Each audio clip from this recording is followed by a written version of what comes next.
The year was 536. For centuries, it lingered in the background of chronicles, whispered in fragmented notes left behind by monks, diplomats, and court scribes. But those who lived through it knew one truth: the sun had failed. Not vanished completely, but dimmed as though wrapped in a veil of ash, its warmth stolen, its brilliance muted. Crops withered. The air grew heavy, metallic, strange. And across continents, from the icy fjords of Scandinavia to the rocky highlands of Ireland, from the Byzantine courts in Constantinople to the rice fields of China, the same refrain was recorded: a year when the world seemed to sink into shadow. In Ireland, the annals of Ulster noted bluntly: a failure of bread. No explanation, no embellishment, only those three words, heavy with hunger. In China, court records from the Northern Wei dynasty spoke of frost in summer, of crops dying in their shoots. In the Byzantine Empire, the scholar Procopius, so often concerned with wars and emperors, turned his pen to the sky. For the sun gave forth its light without brightness, like the moon during this whole year, and it seemed exceedingly like the sun in eclipse. This was not poetry. This was panic. Imagine it. You are a farmer in Ireland waking to a dawn that never truly comes. The sky remains gray as though a storm is always on the horizon. Day after day, week after week, the sun refuses to pierce the veil. You plant your barley, your oats, but the shoots barely emerge before dying. The livestock grow thin. The rivers feel colder, the wind sharper.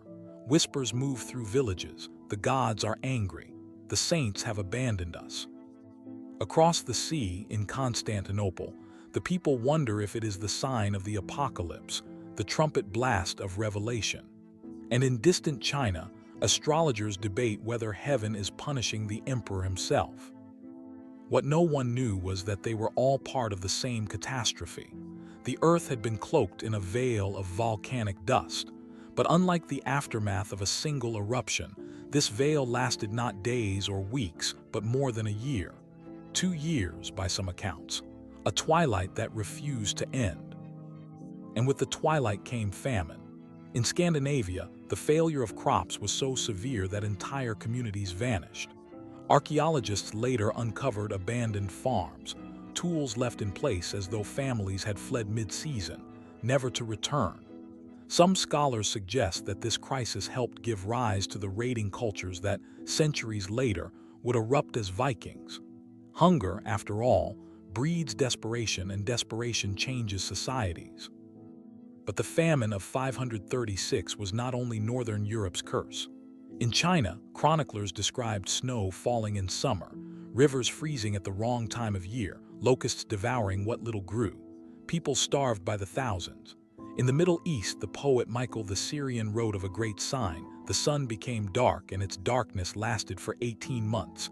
Each day it shone for about 4 hours, and still this light was only a feeble shadow. Across continents, the reports align. Crops failed, trade faltered, populations shrank, and in every corner of the world people looked to the heavens, searching for an explanation. Some believed the sun itself was dying. Others saw it as a cosmic punishment, a trial before the end of days. For Christians, it echoed the language of Revelation. For pagans, it was the wrath of gods betrayed. For emperors, it was a crisis of legitimacy, because how could a ruler claim divine favor when the heavens themselves refused to shine? And then came disease. Famine weakened bodies, and weakened bodies fell to pestilence. A century later, in 541, the Justinian plague would erupt, one of the deadliest pandemics in recorded history, killing perhaps half the population of Constantinople and millions across Europe, Asia, and Africa. Modern scholars wonder, was the plague's devastation made worse by the lingering scars of 536? Did hunger and cold prepare the ground for death on an unimaginable scale? The year 536 was not simply a year of shadow. It was the opening note of what some now call the Late Antique Little Ice Age, a period of cooling and instability that stretched for decades. Tree rings from Ireland, Scandinavia, even the Sierra Nevada mountains in California all tell the same story.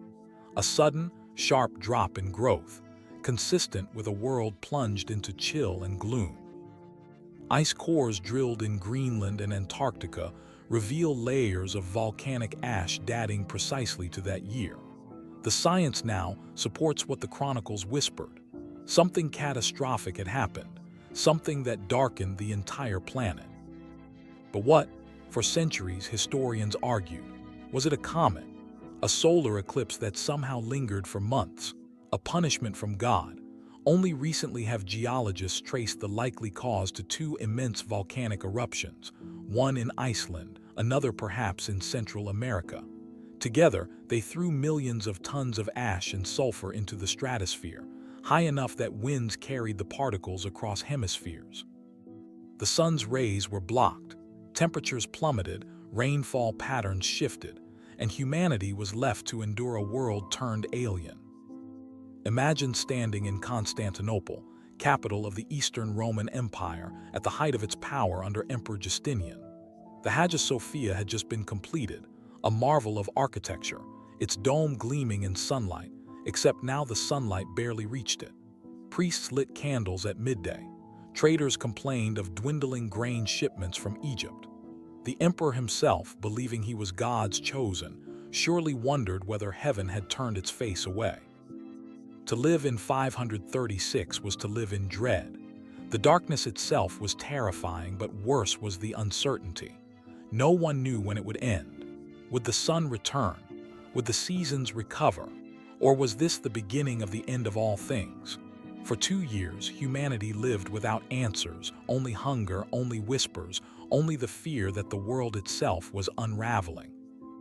And so it is remembered even now as the darkest year in human history. Not only for its skis, not only for its famine, but for the dread it seared into memory, a dread that echoed for generations, shaping legends, myths, and perhaps even the course of empires. For those who endured 536, the nightmare did not end when the skis began to clear. The world they stepped back into was no longer the same. Crops had failed for 2 harvests in a row. Grain stores were empty, livestock slaughtered, families displaced. Fields that had once yielded abundance were abandoned, their soil exhausted, their farmers either starved or fled. Across Europe and Asia, famine became not a season but a way of life. In Ireland, the annals record successive years of hunger, each one marked as failure of bread. In Scandinavia, archaeologists have traced what they call a population bottleneck, a sudden and dramatic decline in human numbers, entire villages deserted, longhouses collapsing into the earth.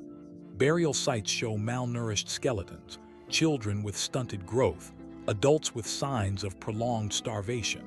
The darkness of 536 was not a single event. It was a cascade, a chain reaction that rippled through decades. Even in Constantinople, the jewel of the Eastern Roman Empire, hunger gnawed at stability. Ships from Egypt, the empire's breadbasket, carried smaller and smaller loads. Prices rose. Bread riots broke out in marketplaces where hungry citizens demanded grain the empire could no longer deliver. Justinian, the emperor who dreamed of restoring Rome's former glory, suddenly found his empire trembling not from the swords of barbarians, but from the gnawing emptiness in stomachs. And yet, hunger was only the beginning. The climate shift of 536 marked what scholars now call the Late Antique Little Ice Age, a 100-year period of cooler temperatures that redefined human history. Crops grew shorter, seasons unpredictable, rivers froze earlier, storms lashed coastlines with greater ferocity. In China, texts record not only frost in midsummer but mass migrations as peasants abandoned failing fields in search of food. In the Middle East, monasteries wrote of a thinning population, of villages deserted, of children left to die because parents could not feed them. Everywhere the social fabric began to fray. Famine does not only kill the body, it erodes trust, corrodes loyalty, destabilizes kingship itself. A ruler's legitimacy depended on feeding his people, on ensuring the favor of gods or saints. When the skies darkened, when crops failed, when prayers went unanswered, suspicion turned inward. Was the emperor cursed? Had the gods withdrawn their favor? In Scandinavia, Sagas composed centuries later echo faint memories of this time, stories of the world tree Yggdrasil trembling, of Fimbulwinter, a long dark season that would precede Ragnarok, the end of the gods themselves. Were these myths not echoes of the Hunger Years, encoded in story so the memory would never vanish? In Celtic lands, legends of fairy mists and cursed harvests may carry the same shadow. Human memory, unable to grasp the science, transformed disaster into myth, ensuring it would never be forgotten. But as famine weakened populations, another terror arrived, one even more lethal: plague. In 541, barely 5 years after the skies cleared, the Justinian plague erupted. It began, as plagues so often do, in the ports. Ships from Egypt carrying grain also carried rats, and the rats carried fleas, and in the fleas bred the bacterium Yersinia pestis. The same organism that would centuries later cause the Black Death in Europe now unleashed its fury for the first time. In Constantinople, the death toll was apocalyptic. Contemporary sources speak of 10,000 dying each day, bodies piled in streets until carts could not carry them fast enough. Graves overflowed, corpses dumped into mass pits or thrown into the sea when land ran out. The air grew foul with rot. Justinian himself fell ill, though he survived, scarred in body and spirit.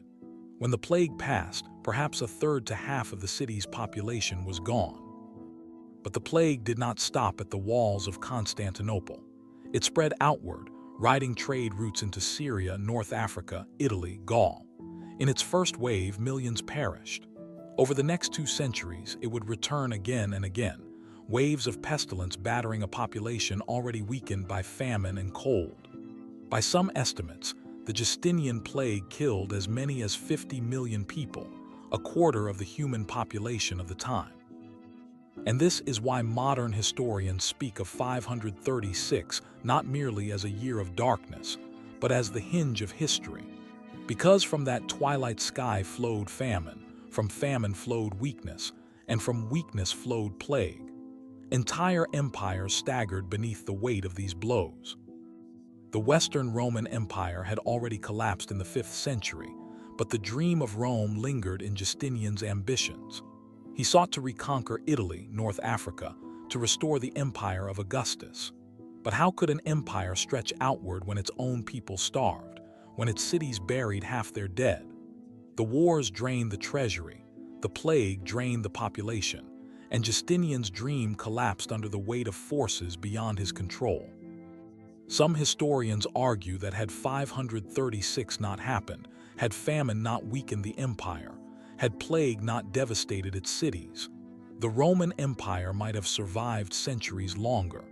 Instead, the Mediterranean world entered a darker, more fractured age.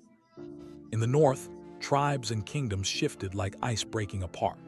Hungry populations migrated, pressing into new lands, sparking conflicts that reshaped the map of Europe.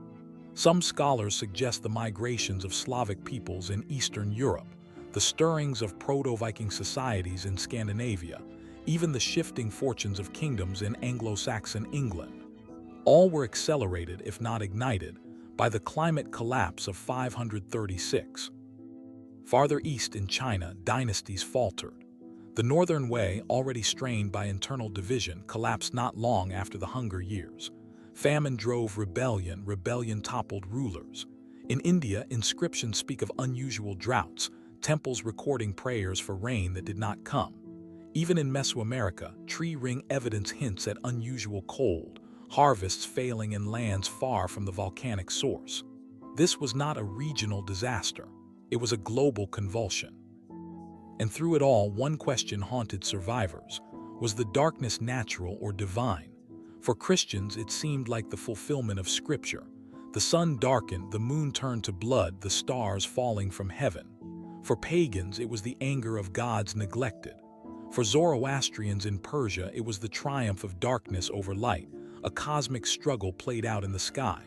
In every culture, meaning was sought, and often, scapegoats were found. Witches, foreigners, rivals, all became convenient targets for blame when the true cause remained hidden in ash and wind. The world of 536 was a world that no longer trusted itself. Leaders lost legitimacy, communities fragmented, faiths were tested, myths were sharpened. And hovering above it all, silent unseen, was the veil of volcanic dust, particles invisible to the eye, but powerful enough to dim the sun, to alter climate, to topple empires. This was the aftermath of the darkest year. Not a single event, not a single disaster, but a chain reaction that would reverberate for centuries. A twilight that reshaped human destiny.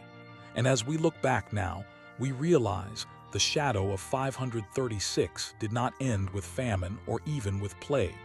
Its legacy endured in ways we are only beginning to understand. The veil eventually lifted. The sun returned, though never quite the same. By 538, the skies brightened, the seasons regained some rhythm, and life began again. But for those who had endured the famine and the plague, the scars never faded. A generation had been marked by hunger, by death, by the memory of a world without light. And that memory, carried in stories and whispers, became part of the cultural DNA of entire civilizations. Consider the myths. In Norse traditions, preserved centuries later in the Poetic Edda, we read of Fimbulwinter, 3 successive winters with no summer between, a time of hunger and despair, the prelude to Ragnarok, the death of gods, the twilight of the world. Scholars now wonder whether these legends were echoes of 536, memories passed down of a time when the sun dimmed and the earth grew cold. In Celtic lands, folktales of mist-shrouded harvests and cursed summers bear the same shadow. In Christian texts, preachers of the 6th century drew connections between the darkened sun and biblical prophecy, telling frightened congregations that the end times had begun. And in the East, Chinese chronicles described omens in the sky, snow in midsummer, the wrath of heaven visited upon the throne. Across the world, the veil of ash left not only famine but folklore, not only hunger but apocalypse woven into story. And yet for centuries, the cause remained a mystery. To those who lived through it, the darkness was inexplicable. To their descendants, it became legend. Only in our own age have the tools of science begun to unmask what truly happened. Ice cores drilled from Greenland and Antarctica preserve the record in layers, each year frozen in time. And in those cores, scientists have found the unmistakable fingerprints of volcanic sulfur, dated precisely to 536. Not one eruption, but likely 2, perhaps more, spread across the globe. One, they now believe, erupted in Iceland, a blast powerful enough to hurl ash high into the stratosphere. Another may have occurred in Central America or Indonesia, amplifying the veil. Together, they created not just local disaster, but global climate collapse. Tree rings tell the same tale. In Ireland, in Scandinavia, in the Sierra Nevada mountains of North America, growth rings for 536, and the years that followed are thin, stunted, evidence of shortened growing seasons, colder summers, harsher winters. Archaeology confirms the human toll: abandoned villages, mass burials, layers of famine in bones. It is one of those rare moments when myth, chronicle, and science converge, each pointing to the same conclusion: that 536 was not merely bad, it was catastrophic on a planetary scale. And the consequences stretch far beyond hunger. The weakened Byzantine Empire struggled to contain its enemies. The Justinian plague, arriving just 5 years later, shattered its recovery, marking the beginning of a long decline. In the north, populations collapsed, societies restructured, migrations redrew the map of Europe. In Asia, dynasties faltered, rebellions flared, populations shifted. The echoes of 536 rippled outward, reshaping the medieval world. Historians today sometimes call it the beginning of the Dark Ages, not only because of the famine and the plague, but because of what followed: the decline of long-distance trade, the contraction of economies, the retreat of cities, the fragmentation of political power. While no single event can explain the complexity of history, 536 stands out as a turning point, a blow from nature so profound it reshaped civilizations. And yet perhaps the most haunting part is how invisible it all was. The enemy was not an invading army, not a rival king, not even the plague itself. It was dust, microscopic particles hurled into the sky by forces no human eye could witness. Dust that drifted on winds across oceans, settling over fields and rivers, blocking the light of the sun. The people of 536 never saw the volcano. They only saw its shadow, felt its hunger, buried its dead. Imagine the psychology of that. To live for months, for years in twilight not knowing why. To watch your children starve, your rulers falter, your priests offer prayers that bring no relief. To feel abandoned by heaven, betrayed by the world itself. That fear, that helplessness, left marks deeper than hunger. It altered the way humans thought about fate, about gods, about the fragility of life.